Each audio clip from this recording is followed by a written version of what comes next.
ईश्वर की जोर से जोर से जोर से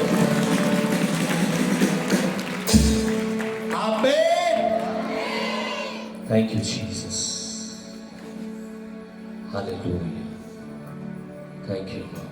the Joy of the Lord is my strength. अपने हाथों को उठाकर कहो, प्रभु का आनंद है मेरी ताकत। प्रभु का आनंद है मेरी ताकत। संसार में यीशु ही है मेरी ताकत। मैं सारी प्रार्थनाओं को यीशु मसीह तेरे नाम से मांगता हूँ। आज अपने वचन के द्वारा मुझसे बात कर और मुझे सिखा कि मैं तेरे रास्तों पर चलूं और जीवन पाऊं, यीशु के नाम से आमीन। जोर से ताली।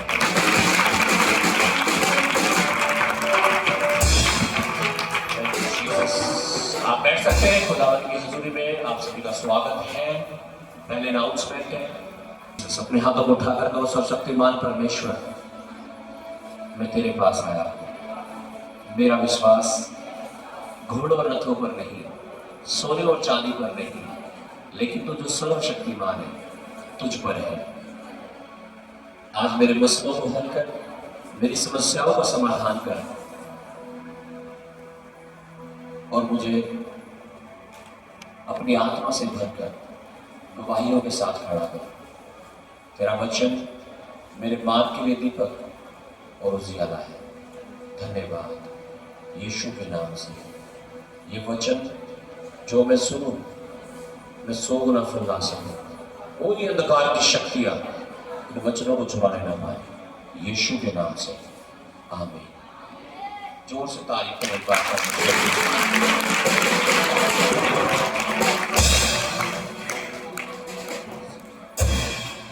हालेलुया, आमीन। Thank you Jesus.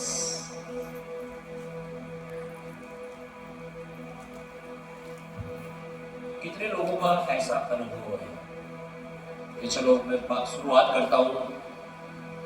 ये रस्सी बंधी हुई है यहाँ पे चर्च में, है ना।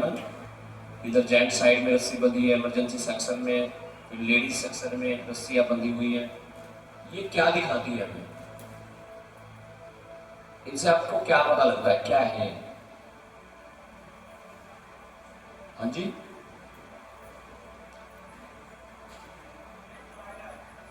दायरा है। गुड। और कोई? हमारी कैमरामैन,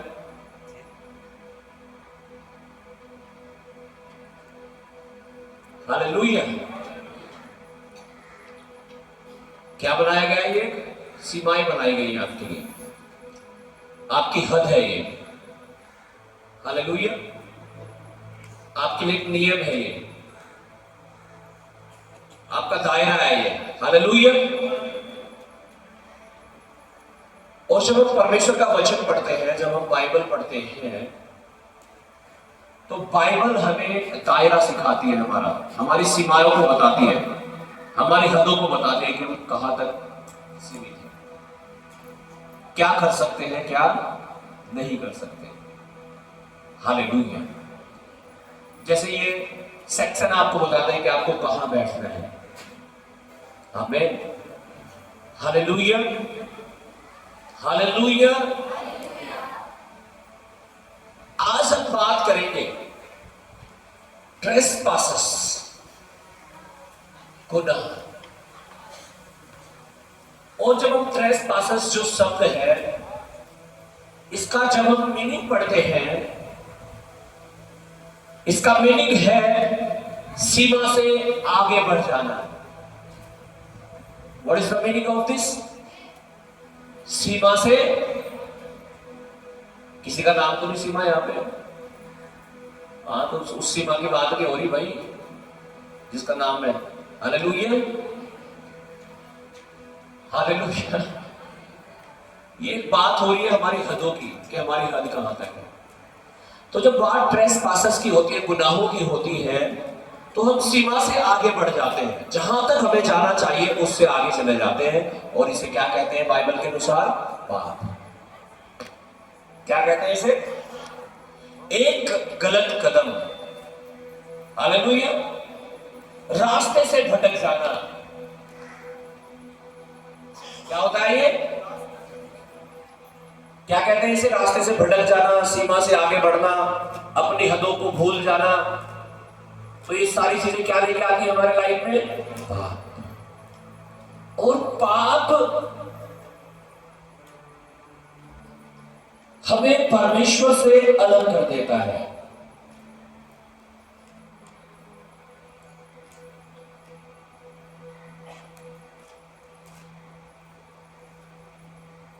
जैसे दही दूध में जब हम डालते हैं दही को या लस्सी को, तो क्या होता है? पानी और दूध क्या हो जाता है? क्या हो जाता है? अलग अलग हो जाता है ना। हालेलुया। ऐसे ही पाप हमें परमेश्वर से अलग कर देता है।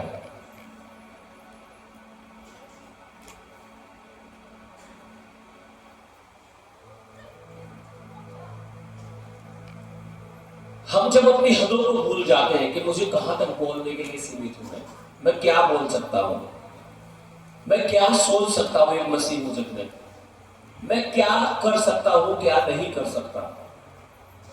जब हम अपनी लिमिटेशंस को समझते हैं और उनको करने की कोशिश करते हैं तो हम फिर पाप से बच जाते हैं। लेकिन जब हम अपनी हदों को भूल जाते हैं कि मैं गाली नहीं दे सकता लेकिन दे दी, मैं चोरी नहीं कर सकता लेकिन कर ली, मैं नशे नहीं कर सकता लेकिन कर लिया, व्यभिचार नहीं कर सकते लेकिन कर लिया।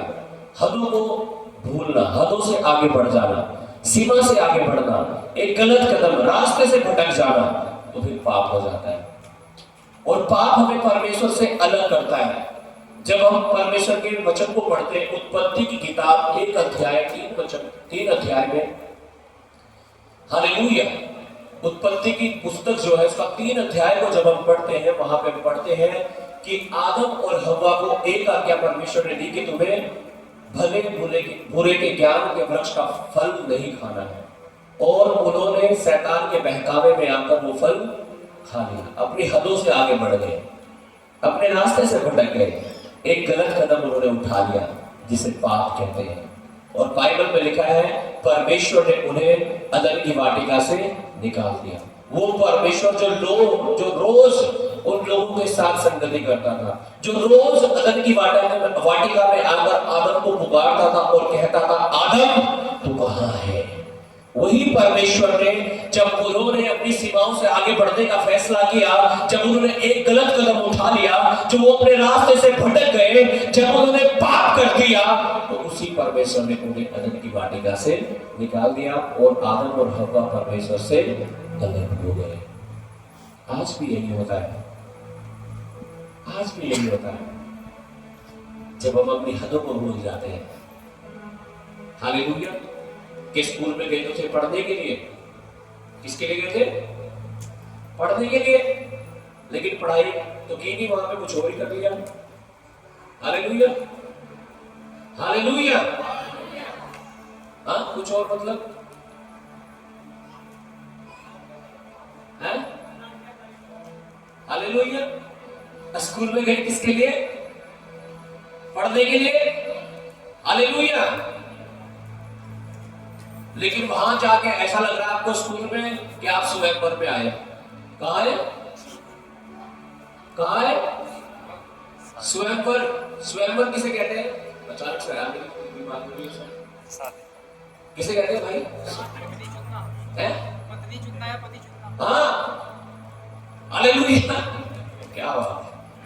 पति चुनना या पत्नी चुनना। और आए कहां पे? स्कूल में।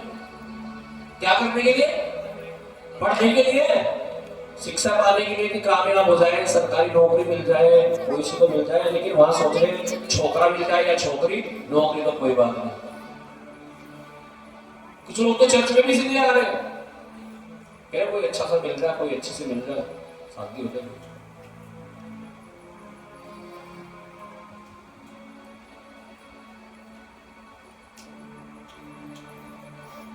एक गलत कदम, रास्ते से भटक जाना, सीमा से आगे बढ़ना, अपनी लिमिटेशंस को क्रॉस करना जो मैं पाप में लेके जाता है। हालेलुया।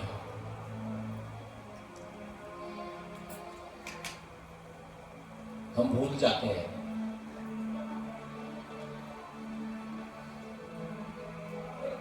हालेलुया। आदम और हव्वा में भूल गए, अपने मकसद से अपने रास्ते से भटक गए। उन्हें कुछ भी करने की जरूरत थी। जब आप बाइबल पढ़ेंगे, शुरुआत की पुस्तक जो बाइबल की है उत्पत्ति, जब आप उसे पढ़ेंगे, उन्हें कुछ भी करने की जरूरत नहीं थी। अब तो कमा के खाना पड़ रहा है ना। अभी देखो कितनी गर्मी होती है तब भी गेहूं काट रहे हैं, है ना।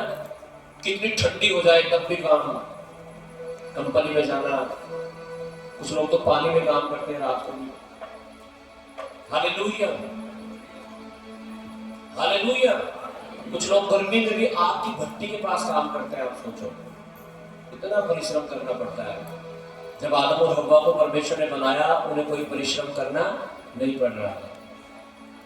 जिस पेड़ का फल चाहते थे वो खाते थे, कोई घटी उन्हें नहीं थी, उनका पेट भरता था रोज। ऐसे ही परमेश्वर ने ऐसा ही बनाया था सृष्टि को पहले से। आमीन हालेलुया। लेकिन जैसे ही उन्होंने एक गलत कदम उठाया, अपनी सीमा से आगे बढ़े, अपने रास्ते से भटक गए, तो वही परमेश्वर जिसने उन्हें ब्लेस किया था, सारी चीजें दी थी यूं ही मुफ्त में, उसी परमेश्वर ने पाप के कारण उनके ऊपर क्या घोषणा की? श्रापों की, कि तुम्हारे जीवन, तुम्हारे पाप के कारण, कि तुमने पाप कर दिया, इसलिए पृथ्वी क्या हो चुकी है? श्रापित हो चुकी है। तुम इसमें बीज बोओगे, लेकिन ये ऊंट को डायरेक्ट उगाएगी। गेहूं बोते बाद में आजकल स्प्रे पहले ही मार देते, उसमें मनुष्य ना हो जाए भाई। इसमें अभी गेहूं बोए ना, हमने कह रहा भाई पहले ही मार देना स्प्रे, इससे क्या होगा भाई? कि वो बो तो रहे बीज उसमें, लेकिन उगना क्या उसमें? ऊंट कटाने, घास। आप बोरे कुछ, बोरा कुछ। हालेलुया। और क्या क्या बोला परमेश्वर ने? कहा, उस सर्प से कहा, क्या कहा सर्प से? कि तू अब पेट के बल चलेगा और मिट्टी चाटा करेगा। स्त्री से कहा, तू तक तो बिना पीड़ाओं के थी, लेकिन अब तुझे पीड़ाएं होंगी, अब तो पुत्र जनेगी। हालेलुया। और ऐसा ही होता है। सांप मिट्टी चाटता है, क्या तो सांप पहले फल खाता होगा मेरे ख्याल से। तो पेट के बल, पहले शायद पैर हो गए सांप के, लेकिन लिखा तो पेट के बल चलेगा सांप को। औरत को कहा, तू गर्भवती होगी, पीड़ाएं होगी तुझे जब तू बच्चे जनेगी, और होती है आज भी। आदम को कहा, अब तक तो बेटा बहुत मजे लेके तूने फ्री में खा रहा था, कुछ करना नहीं था, बस आज्ञा मांगी थी परमेश्वर की, स्तुति करनी थी परमेश्वर की, महिमा करनी थी बस। हालेलुया। लेकिन अब तेरे कारण के तूने पाप कर दिया, पृथ्वी श्रापित हो चुकी है। लिखा है परमेश्वर के वचन में कि अब तू अपने पसीने की कमाई खाएगा। क्या खाएगा? पसीने की। तो अपनी मेहनत करेगा और तब तुझे मिलेगा खाने को। और यही होता है, हर इंसान जब से होश संभालता है ना अपनी इस दुनिया में, उसे लग जाता है कि काम कर लूं, कुछ ये कर लूं, वो कर लूं, वो कर लूं, ये कर लूं। Hallelujah hallelujah. और जब तक खाट पे नहीं बैठ जाता ना बिल्कुल, कि हाथ पैर चल ही नहीं रहे, उठा ही नहीं जा रहा, तब तक वो बस तब बैठता है। वो नहीं तो करता ही रहता है कुछ ना कुछ। बुढ़े होके भी मैं देखता हूँ, हमारे गांव में चला भी नहीं जाता उनसे, सिर पे घास की गठरी होती है, लेकिन 90 साल उम्र। Hallelujah hallelujah. 8 बच्चे होते, 8। Hallelujah hallelujah. ये श्राप है। क्या है ये? परमेश्वर ने बोला जब तक तू जीवित रहेगा ना दुनिया में, तो अपने पसीने की खाएगा। हालेलुया। कारण क्या है? ये सारी चीजें हुई क्यों ऐसे कि एक औरत को इतनी पीड़ाएं हो रही है कि वो नया जन्म लेती है। बच्चा तो जन्म लेता ही है, एक औरत भी जन्म लेती है जब बच्चे होते हैं।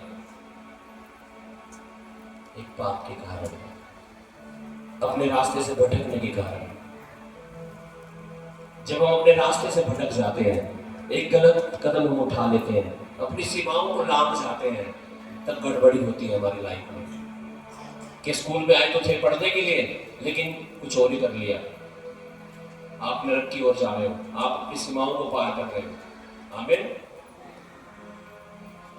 आपको अपने आप को सही करने की जरूरत है, अपने मकसद को सही करने की जरूरत है, क्योंकि परमेश्वर हमारे मकसद को ब्लेस करता है कि किस मकसद से हम प्रभु के भवन में आए हैं, किस मकसद से हम उपवास करते हैं, किस मकसद से हम दशवांश देते हैं, किस मकसद के साथ हम प्रभु की प्रार्थना आराधना करते हैं। हमारा मकसद प्रभु की महिमा करना, उसकी आज्ञाओं को मानना होना चाहिए। आमीन। Hallelujah, hallelujah. हम पढ़ेंगे इफिसियों की पत्री, उसका 2 अध्याय है, उसका 1 से 3 वचन तक। इफिशियंस चैप्टर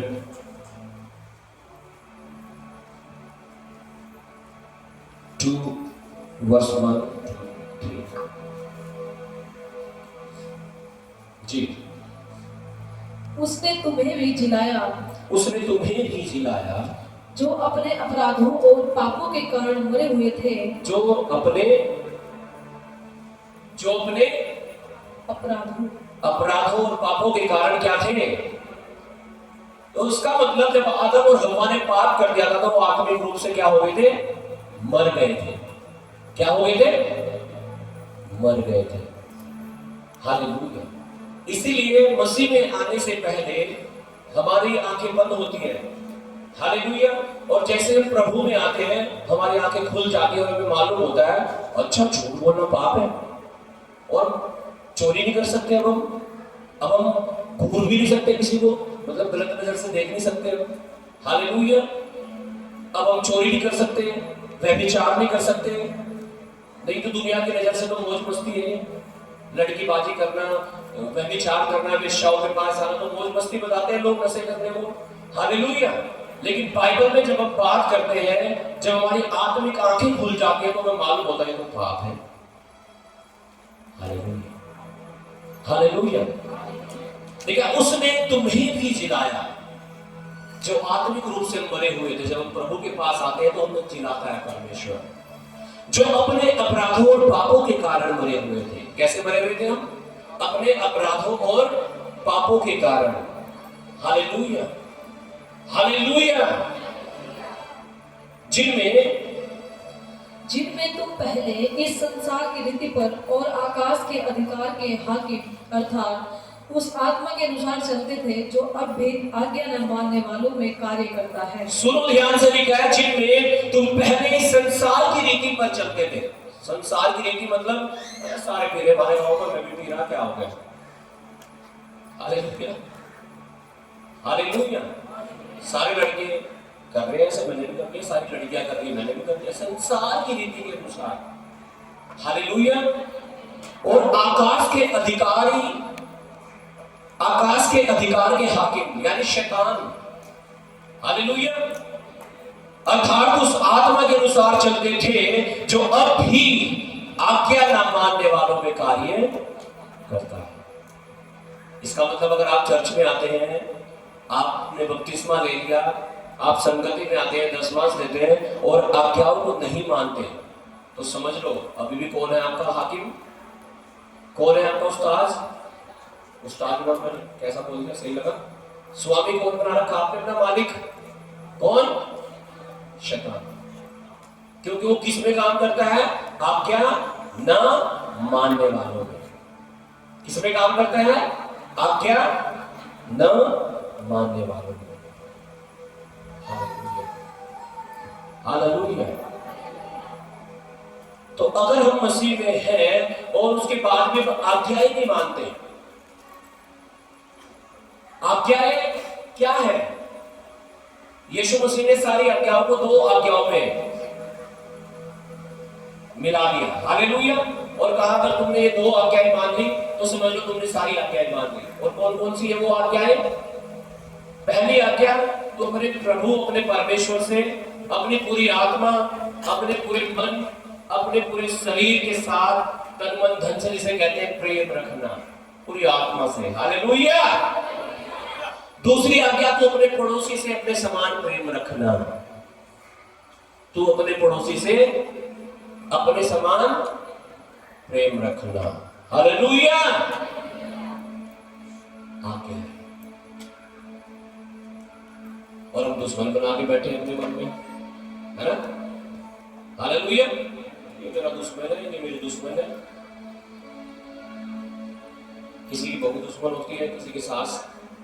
एक आंटी है, वो मुजफ्फरनगर से है, मुझे बहुत फोन करती है, हाँ मेरी बहू ऊपर हो रही, मुझे यूं कह दिया, मुझे यूं कह दिया, घर में भी ना रहने दे रही। पता नहीं कैसे बोलती हूँ, उधर की मुजफ्फरनगर की है। हालेलुया। हालेलुया।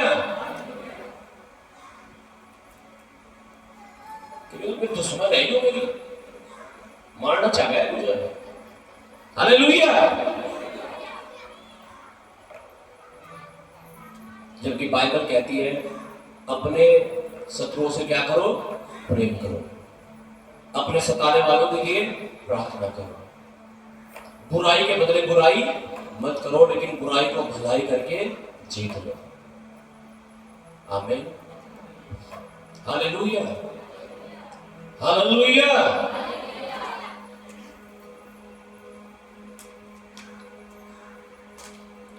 तो शैतान आज भी काम करता है चर्च में बैठे हुए लोगों, प्रार्थना करने वाले लोगों। अगर तुम आज्ञाएं तोड़ते हो ना परमेश्वर की, तो काम करता है आपके अंदर भी।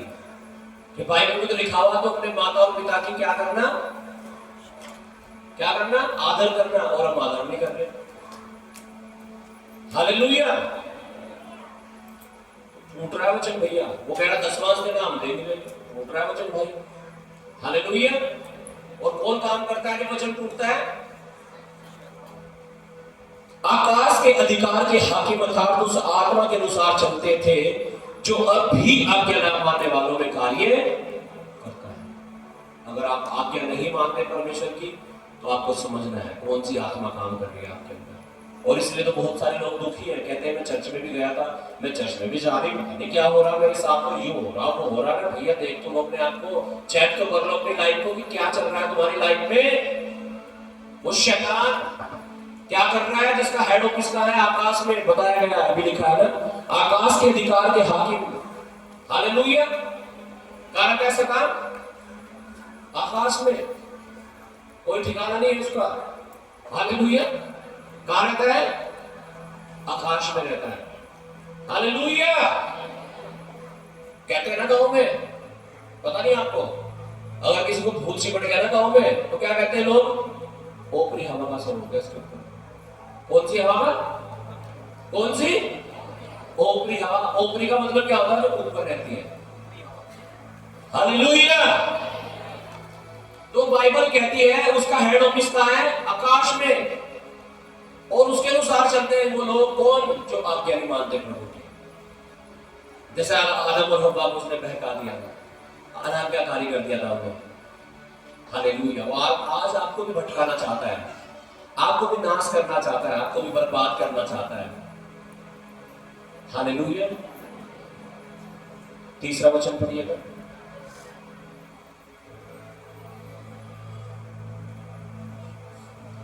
इनमें हम भी सब के सब पहले अपने शरीर की लालसाओं में दिन बिताते थे। कह रहे हम भी सब के सब इनमें ही थे पहले भाई, हम भी ऐसे ही थे पहले। हालेलुया।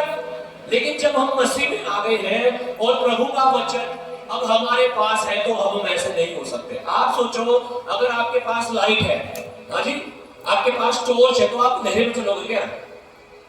हाँ, आपको बताया गड्ढे भी हो रहे, कीचड़ भी हो रहा, रास्ता खराब है, तो आप अंधेरे में चलोगे, लाइट जलाओगे जो आपके पास है? हाँ, अंधेरे में कुछ लोगों को अंधेरा ही पसंद है। हालेलुया। हालेलुया। कैसे चलोगे? लाइट में चलोगे ना। हालेलुया। तो यीशु ने कहा मैं जगत की ज्योति हूं, जो कोई मेरे पीछे चलता है वो फिर अंधकार में नहीं चलता, नहीं जाता। हालेलुया। तो लिखा हम भी पहले ऐसे ही थे, इनमें हम भी सबके सब पहले अपने शरीर की लालसाओं में दिन बिताते थे। हालेलुया। लेकिन अब नहीं बिता सकते, क्यों? क्योंकि अब हम किसमें हैं? यीशु में। हालेलुया। और शरीर और मन की इच्छाएं पूरी करते थे। और शरीर और मन की इच्छाएं पूरी करते थे कि मन में आया गाली दे से दे दी गाली, मन में आया देश के मुंह में 2 थप्पड़ मार दिए, मन में आया झगड़ा करो कर दिया, मन में आया दारू पी लो पी ली, मन में आया व्यभिचार कर लो कर लिया।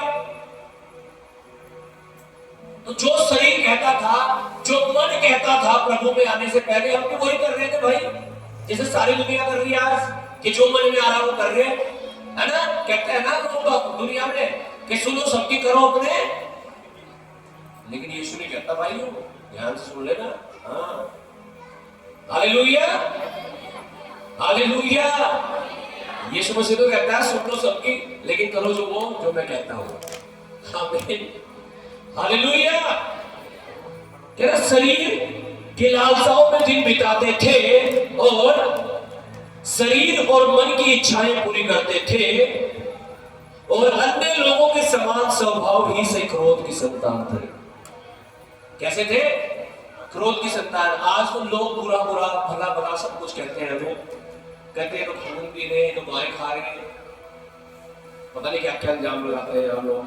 Hallelujah, hallelujah.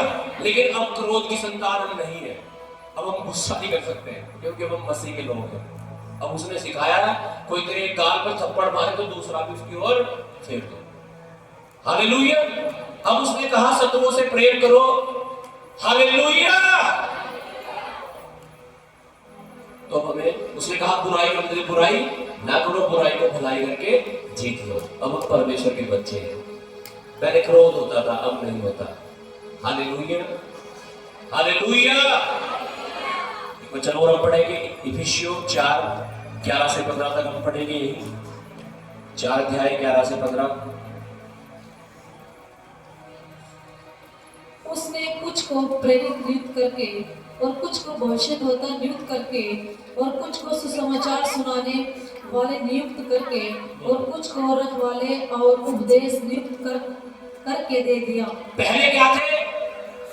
जो मन में आ रहा था, जो शरीर कह रहा था वो कर रहे थे, लेकिन अब हमने मसीह को ग्रहण कर लिया। अब परमेश्वर ने भी हमें कुछ दिया है, फिर कुछ वरदान दिए हैं, कुछ पद हमें दिए हैं। हालेलुया। उसने हमें अपना बेटा अपनी बेटी बनाया है। Hallelujah, hallelujah. और लिखा है उसने कुछ को प्रेरित नियुक्त कर दिया। आप जब उसके पास आ गया कि आप प्रेरिताई करेंगे, आप बहुत सारे चर्च स्थापित करेंगे दुनिया में, लोगों को प्रेरित करेंगे परमेश्वर की तरफ बढ़ने के लिए। हालेलुया। कुछ को प्रेरित नियुक्त करके और कुछ को भविष्यवक्ता की ये भविष्यवाणी करेंगे, प्रोफेट होंगे। हालेलुया। और कुछ को सुसमाचार सुनाने वाले के सुसमाचार सुनाएंगे जहां भी मौका मिलेगा, चाहे वो दारू हो, चाहे वो ऑटो हो, चाहे वो बस हो, चाहे वो गांव हो, चाहे वो गली हो, मोहल्ला हो, रिश्तेदारी हो, शादी हो, विवाह हो, बर्थडे हो। हालेलुया। जहां भी मौका मिला प्रभु के बारे में बता देना। सुसमाचार सुनाने वाले नियुक्त करके और कुछ को रखवाले रखवाली करने वाले। हालेलुया। और उपदेशक, कुछ को क्या कर दिया? उपदेशक, उपदेश देने वाले, प्रीचर जिन्हें कहते हैं, जैसे मैं भी प्रचार कर रहा हूं परमेश्वर के वचन का, नियुक्त करके दे दिया, जिससे पवित्र लोग सिद्ध हो जाएं और सेवा का काम किया जाए और मसीह की देह उन्नति पाए। हालेलुया। अब उस पुराने स्वभाव को छोड़ दो। हालेलुया। अब उन पुरानी चीजों को छोड़ दो। अब आपको परमेश्वर ने किस लिए बुलाया है? कि आप परमेश्वर की देह की उन्नति का कारण हो जाए। अब जहां भी आपको मौका मिले आप प्रभु के बारे में बात करें, जहां भी, चाहे स्कूल है, ट्यूशन है, घर है, कुछ भी हो, आपको कौन सी बात करनी है? मसीह की, परमेश्वर की, सुसमाचार की। Hallelujah, hallelujah. तेरा वचन जब तक कि हम सब के सब विश्वास और परमेश्वर के पुत्र की पहचान में एक न हो जाए और एक सिद्ध मनुष्य न बन जाए और मसीह के पूरे ढील ढोल में तक न बढ़ जाए, ताकि हम आगे को बालक न रहे। आगे को बालक न रहे, इसका मतलब क्या है? हाँ जी, आगे को बालक ना रहे, बालक बच्चे, क्यों लिखा है ऐसा? हाँ जी, हाँ, आगे को बालक ना रहे। बालक क्या होते हैं? बच्चे छोटे से। हाँ, कितने छोटे बच्चे हैं यहाँ चर्च में? किन किन के पास है छोटे बच्चे? अच्छा, कितने पैम्पर लगा के आए थे? उनको पैम्पर लगा के आए थे? सबने ही लगा रखे? जिनके छोटे बच्चे सबने पैम्पर लगा रही है। तो छोटे बच्चों को पैम्पर लगाते हैं, अगर उन्होंने पोटी करती है उसे साफ भी करते हैं, धुलते भी हैं, उसे खाना खिलाना, दूध पिलाना, सारी चीजें होती हैं। अब बहुत सारे लोग कलीसिया में आते हुए तो हो गए 10 साल, 5 साल, 3 साल, 2 साल, कोई कोई तो करा मुझे 2 महीने हुए, चलो 2 महीने, ठीक है, हालेलुया।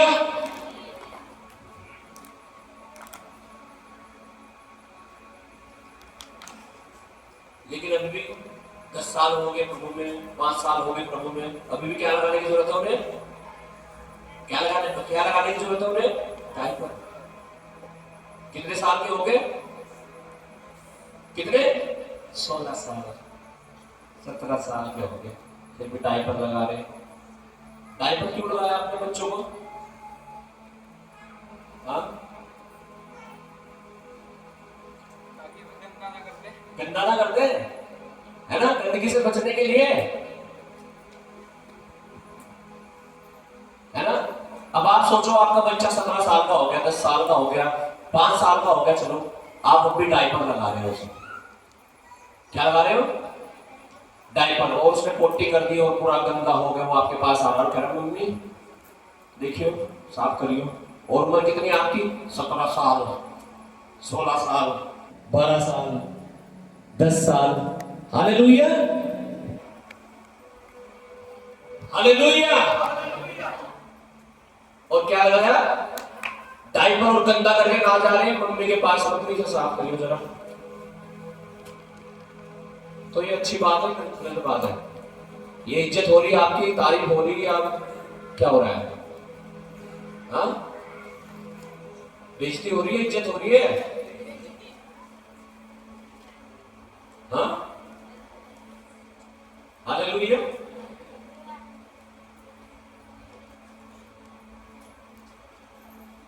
क्या हो रहा है और क्यों हो रही है?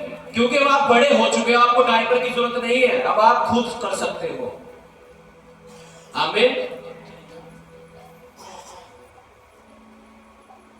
जब तक कि हम सबके सब विश्वास और परमेश्वर के पुत्र की पहचान में एक ना हो जाए और एक सिद्ध मनुष्य न बन जाए और मसीह के पूरे ढिंढोर तक न बढ़ जाए, ताकि हम आगे को बालक न रहे। आगे को बालक क्योंकि बालक को तो पता ही नहीं कि पोटी कहां करनी है, क्यों करनी, कब करनी। Hallelujah, hallelujah. वो तो बालक है। हालेलुया।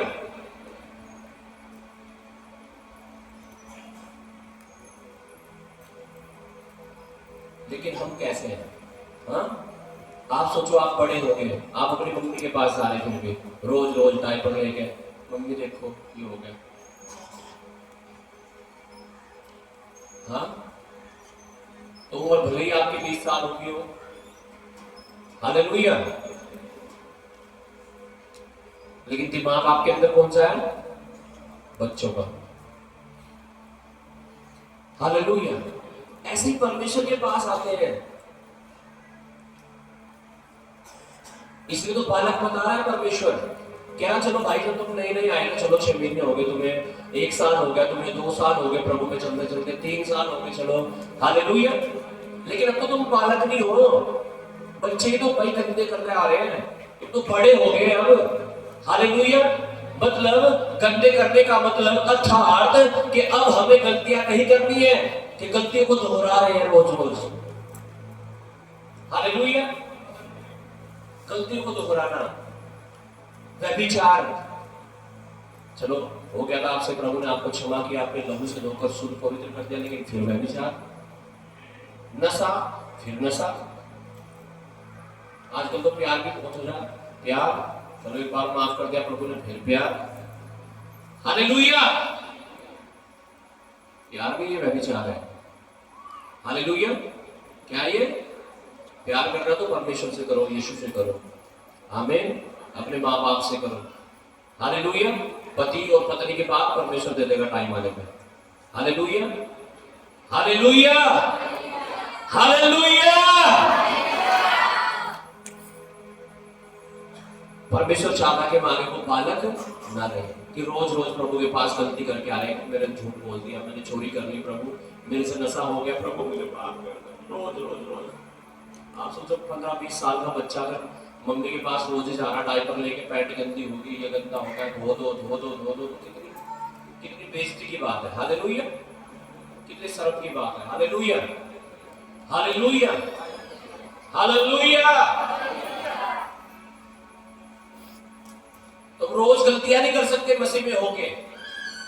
नहीं तो सोच लो आपको कौन चला रहा है, फिर शैतान चला रहा है। लेकिन अगर आप कहते हैं नहीं, मैं परमेश्वर में हूं, मैं मसीह में हूं, हालेलुया, मैं प्रार्थना भी करता हूं, उपवास भी करता हूं, वचन भी पढ़ता हूं, तो परमेश्वर चाहता है कि अब आप आगे को आप बालक ना रहे। अब आपकी पदवी कौन सी होनी चाहिए? कह रहा अब तुम उपदेशक बनो, अब तुम सुसमाचार प्रचार करने वाले बनो, अब तुम भविष्यवाणी करो, अब तुम अन्य भाषाएं बोलो, अब तुम रक्षा करने वाले बनो। हालेलुया। या बस गंदे होगे प्रभु के पास आते रहेंगे, प्रभु धो दे, उसका काम यही है बस। हालेलुया। तो उसका कुछ काम भी करो परमेश्वर का, उसकी महिमा भी करो बैठ के, उसके नाम को भी ऊंचा करो, या नीचे ही द्वार में प्रभु के नाम को। Hallelujah, hallelujah. जी पढ़ो आगे। आगे वो बालक ना रहे,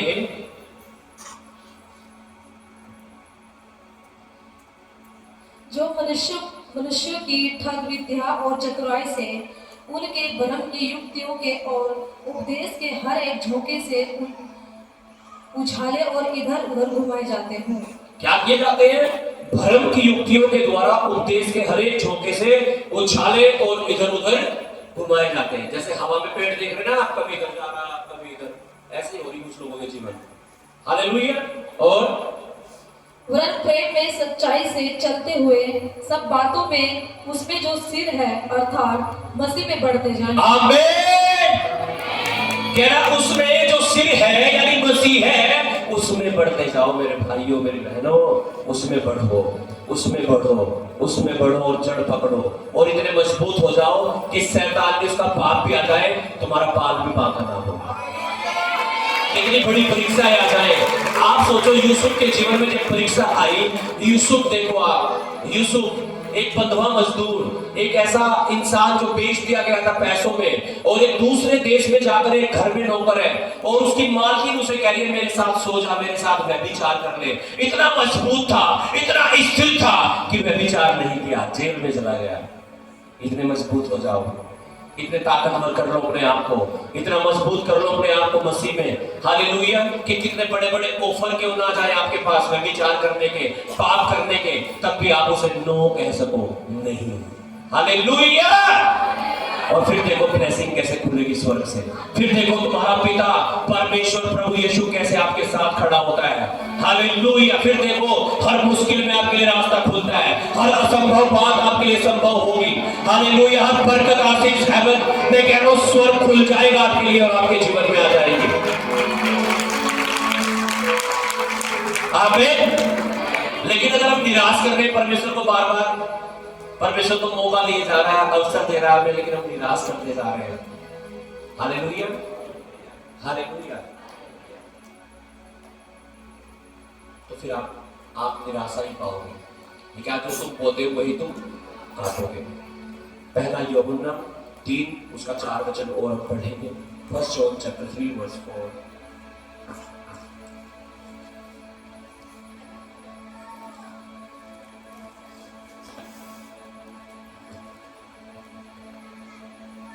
जो कोई पाप करता है, जो कोई पाप करता है, वह व्यवस्था का विरोध करता है, वो परमेश्वर के वचन का विरोध करता है। क्या करता है? विरोध। पाप करना, परमेश्वर के वचन का विरोध करना। परमेश्वर को ये कहना तू कौन है, क्या है तू? परमेश्वर को साथ बगावत करना, विद्रोह करना परमेश्वर का, जो कोई पाप करता है। और कई बार तो ये मानने को तैयार नहीं कि मेरे से गलती हुई। यीशु मसीह तो कह रहा, अगर तुम किसी स्त्री पर, किसी पुरुष पर कुदृष्टि डालते हो, गंदी निगाह से उसे देखते हो, तो तुम क्या कर चुके हो? पाप कर चुके हो अपने मन में। हाँ, क्या कर चुके हो? पाप कर चुके हो। कि किसी को भी सोच रहा है ये मेरा पति हो जाए, किसी को भी सोच रहा है ये मेरी पत्नी हो जाए, लाइफ बर्बाद हो जाएगी आपकी। ऐसे कुदृष्टि डाल रहे हो आप। क्या, कैसी दृष्टि डाल रहे हो? कुदृष्टि। और बाइबल में लिखा है ये व्यभिचार है, ये पाप है। Hallelujah, hallelujah. और लिखा जो पाप करता है वो व्यवस्था का, परमेश्वर के वचन का विरोध करता है। विरोधी ना बनो परमेश्वर के। बाइबल में लिखा जो यहोवा से टकराएगा वो चकनाचूर हो जाएगा, और चक्के उड़ जाएंगे आपके, बर्बाद हो जाओगे आप। हालेलुया। मत्ती 6 अध्याय 14 और 15 वचन। Gospel of Matthew chapter 6 verse 14 to 15। मत्ती 6 उसका 14 और 15 वचन। इसलिए यदि तुम मनुष्य के अपराध क्षमा करोगे, तो तुम्हारा स्वर्गीय पिता भी तुम्हें क्षमा करेगा। तो तुम्हारा स्वर्गीय पिता भी तुम्हें क्या कर देगा? क्षमा कर देगा। आमीन, हालेलुया। और यदि तुम मनुष्य के अपराध क्षमा न करो, और अगर तुम दूसरों को माफ ना करो, तो तुम्हारा पिता भी तुम्हारे अपराध क्षमा, तो तुम्हारा पिता परमेश्वर भी तुम्हारे पापों को क्षमा। हाँ, सिंपल सी बात। इसलिए माफ करना पड़ेगा आपको आज, हर उस इंसान को जिसने आपका दिल दुखाया। अपने हर दुश्मन को आपको आज माफ करके जाना पड़ेगा। कितना कट्टर दुश्मन क्यों नहीं है वो, पता क्यों? क्योंकि यीशु मसीह पता क्या कहता है? कहता है पलटा लेना तेरा काम नहीं है, पलटा मैं ले लूंगा। और अगर आप चाहते हो परमेश्वर आपका बदला ले, तो आपको माफ करना पड़ेगा अपने दुश्मन को। और जब आप अपने दुश्मन को माफ करोगे तो यीशु मसीह तुम्हें क्षमा कर देगा। आमीन, आमीन। आप चाहते हो यीशु मसीह आपके लिए लड़े और आप जीत जाओ, तो माफ करना है अपने दुश्मनों को। यीशु ने कहा अपने सताने वालों के लिए प्रार्थना करो, अपने शत्रुओं से प्रेम करो, अपने अपराधियों को क्षमा करो। और जब तुम ऐसा करोगे तो कहता है मैं भी तुम्हें क्षमा कर दूंगा, वो भी आपको माफ कर देगा। आमीन। हम पढ़ेंगे रोमियो की पत्री उसका 6 अध्याय और उसका 23 वचन। Romans chapter 6 verse 23।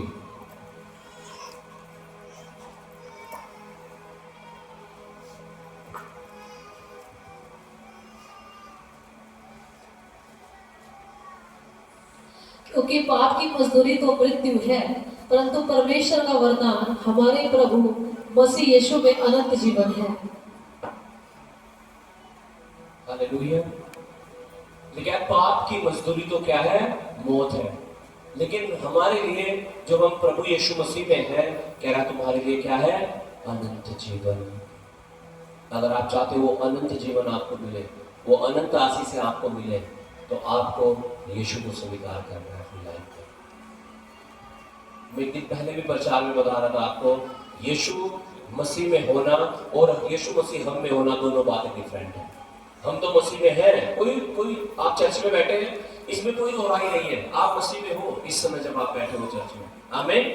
लेकिन मसीह आप में है या नहीं, ये बात मायने करती है भैया। उसे ले लो अपने जीवन में।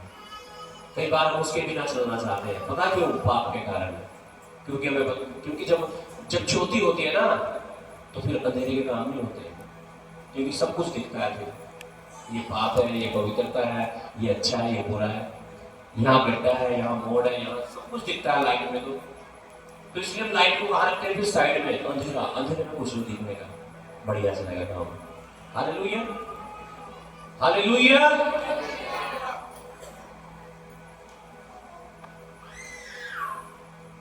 उस सच्ची ज्योति को ले लो, उस यीशु को ले लो अपने जीवन में। बड़ी रिवाइवल आने जा रही है कलीसिया में, बड़े काम आप होते हुए देखने जा रहे हो यीशु के नाम से। आप इमेजिन नहीं कर पाओगे इतनी ग्रोथ आने जा रही है चर्च में। चर्च से जुड़े हुए लोगों की लाइफ में इतनी ग्रोथ आने जा रही है। मैं कह रहा हूँ तो इसकी ध्यान ही होगी था बड़ी बड़ी ब्लेसिंग्स, इतनी बड़ी बड़ी बरकतें को वाली आप सुनने जा रहे हैं यीशु के नाम से। मैं डिक्लेयर करता हूँ हर इंसान के ऊपर जो कलीसिया से जुड़ा है, बड़ी बड़ी गवाहियों के साथ, बड़ी बड़ी। Jesus thank you Lord Jesus, thank you Jesus. हम पढ़ेंगे मत्ती 18 अध्याय उसका 21 से लेकर के 35 वचन तक, और इसे पढ़ के मैं समाप्त करूंगा और आपके लिए दुआ करूंगा।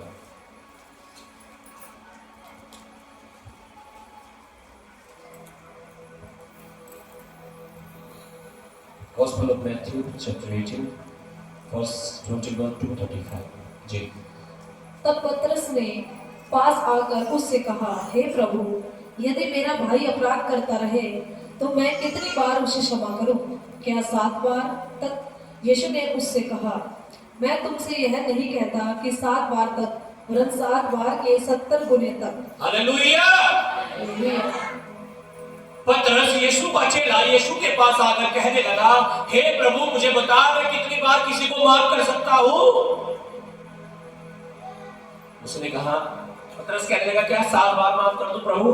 कह रहा नहीं, 7 बार नहीं, 7 के 70 गुने बार माफ करना दूसरों को। इसका मतलब है लोगों को हमेशा माफ करना है। Hallelujah, hallelujah, hallelujah, hallelujah. लेकिन मजेदार बात बताऊं, बहुत बार तो लोग माफी मांगना भी नहीं चाहते हैं। अभी चर्च में ना पिछले दिनों में कुछ गड़बड़ियां की कुछ लड़कों लड़कियों ने। हालेलुया। तो जब उन्हें चर्च से बाहर का रास्ता दिखाया गया तो कोई नहीं आया, एक भी आया सॉरी बोलने के लिए। ये नहीं कह रहे तो माफ कर दो पास्टर, गलती हो गई। Hallelujah, hallelujah. अस्वीकार भी नहीं करना चाहते लोग अपनी गलतियों को। हालेलुया। और गलती ना मानना इतना बड़ा अपराध है, इतना बड़ा गलती करना भी नहीं है। हालेलुया। सुनो, इस कहानी को सुनो, सब कुछ समझ में आ जाएगा आपके। जी पढ़िएगा। इसलिए स्वर्ग का राज्य उस राजा के समान है जिसने अपने दासों से लेखा लेना चाहा। जब वह लेखा लेने लगा तो एक जन उसके सामने लाया गया जो 10,000 तोड़े का कर्जदार था। एक राजा था, उसका एक कर्जबंद था जिस पर 10,000 तोड़े का कर्जदार था। जबकि चुकाने को उसके पास कुछ न था, तो उसके स्वामी ने कहा, यह है और इसकी पत्नी और बाल बच्चे और जो कुछ इसका है सब बेचा जाए। और हालेलुया। लाखों का कर्जदार था वो उसका, लगभग 20 किलो चांदी, जिसकी कीमत बैठती है आज के टाइम में 12 लाख का कर्जदार था वो आदमी। और जब राजा के पास उसे पकड़ कर लाया गया तो राजा क्या कहने लगा? जी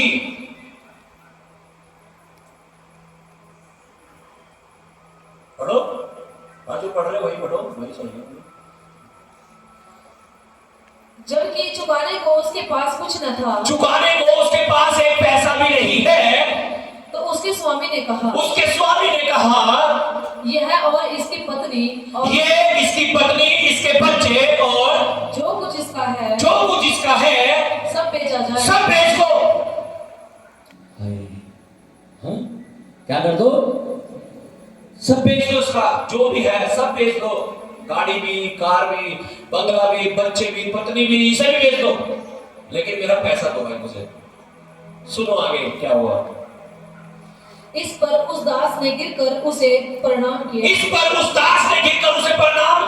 उसके पैरों को पकड़ लिया होगा, रोने लगा होगा। यही तो नहीं करना चाहते आज, पश्चाताप भी तो नहीं करना चाहते लोग, गलती तो नहीं मानना चाहते, इसलिए पैर पकड़ लिए, माफी मांगने लगा और कहा, हे स्वामी धीरज धर, मैं सब कुछ भर दूंगा। तब उस दास के स्वामी ने तरस खाकर उसे छोड़ दिया। यार मैं तो राजा हूँ, क्या फर्क पड़ रहा, 12 लाख रुपए में छोड़, उसे माफ कर दिया और उसका कर्ज भी क्षमा कर दिया। उसका कर्जा भी माफ कर दिया। है? क्या बात। जिंदा हो तुम? हालेलुया जी। परंतु जब वह दास बाहर निकला, हाँ, जब वो दास बाहर निकला, छत्ती चोरी हो गया आज तो उसकी, क्या 12 लाख का कर्जा था वही माफ हो गया, टेंशन खत्म, मजे लड़े तो। और तो उसके संगी दासों में से एक उसको मिला। उसका संगी दास, अब उसका दास उसे मिल गया।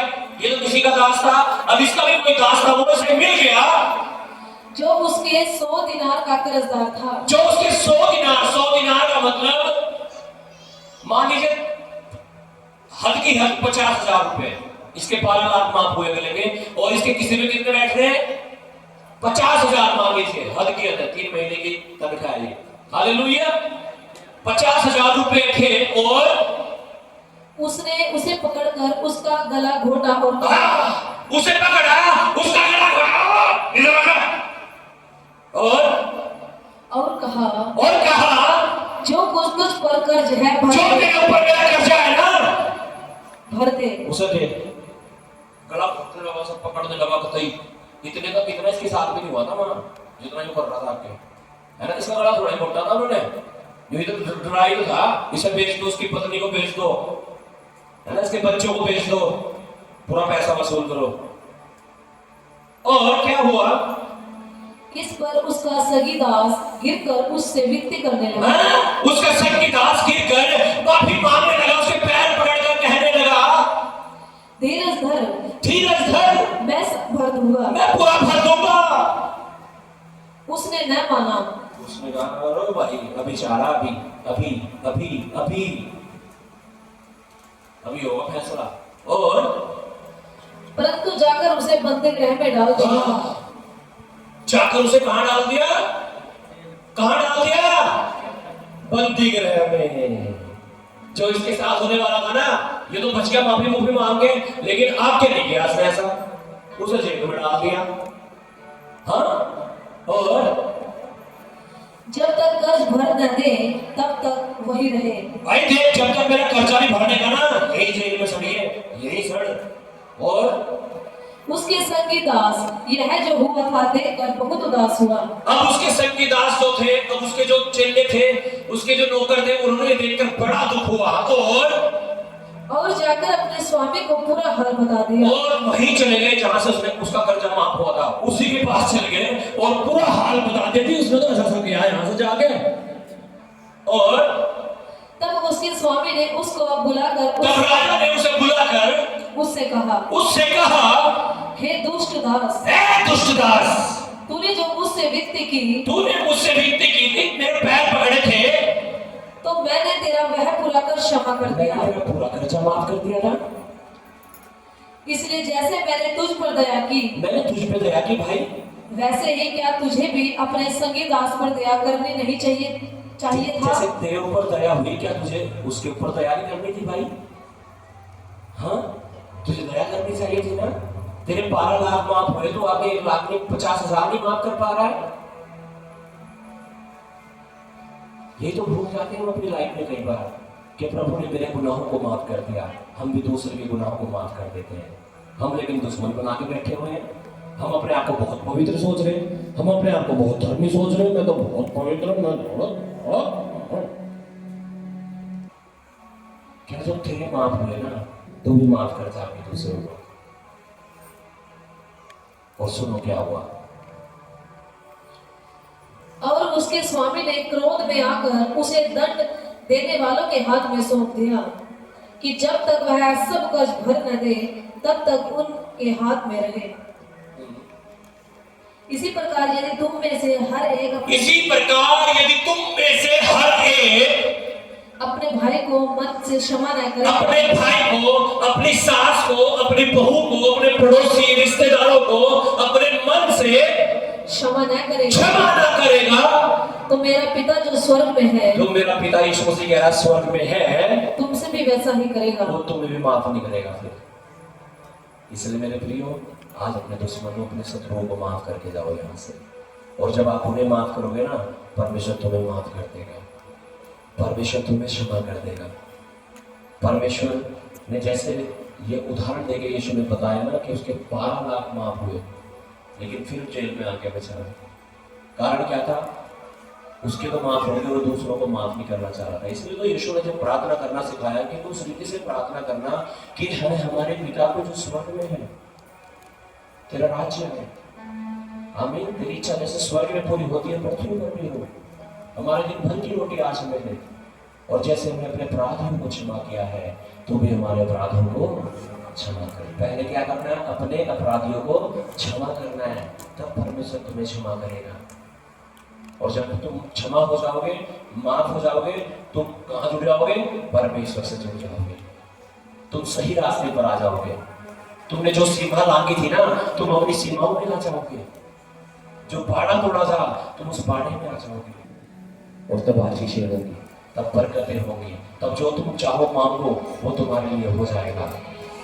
आमीन। अपने हाथों में उठाओ, सब लोग खड़े हो जाए खुदावंद की हज़ूरी उपस्थिति में। Thank you Lord Jesus. अपने हाथों को उठाओ, अपने हर दुश्मन को याद करो। मुझे नहीं पता आपका क्या बुरा किया है किसने आपके बारे में क्या समझ गए, क्या गलत चीजें कही। आप जानते हो अपने दुश्मन को, अपने शत्रुओं को जानते हो आप। आज कहो प्रभु यीशु, मेरे खिलाफ बोलने वाले, साजिश रचने वाले हर शत्रु को, हर दुश्मन को मैं क्षमा करता हूँ। उनके नाम लेके भी आप क्षमा कर सकते हैं अपने मन में। अपनी आंखों को बंद करो अपनी आंखों को, और माफ करो हर एक को। क्षमा करो, क्षमा करो, क्षमा करो, क्षमा करो हर एक को, हर एक को, हर एक को क्षमा करो। और कहो मैं क्षमा करता हूँ परमेश्वर, तू भी मुझे क्षमा कर, तू भी मेरे पापों को क्षमा कर, जो गुनाह मैंने किए हैं तू भी मुझे माफ कर परमेश्वर। जैसे मैंने अपने अपराधियों को क्षमा कर दिया है, तू भी मेरे अपराधों को क्षमा कर। परमेश्वर का आत्मा कह रहा है आपकी लाइफ में हर वो चीज जो शैतान ने आपसे छीनी है, हर वो चीज जो शैतान ने आपसे दूर की है, परमेश्वर उसे रिस्टोर करने जा रहा है, आपकी लाइफ में फिर से देने जा रहा है। हर वो काम जो आपका रुक गया था वो होने जा रहा है यीशु के नाम से। बड़े बड़े काम, बड़ी बड़ी आशीष से आपकी लाइफ में एंटर करने जा रहे हैं।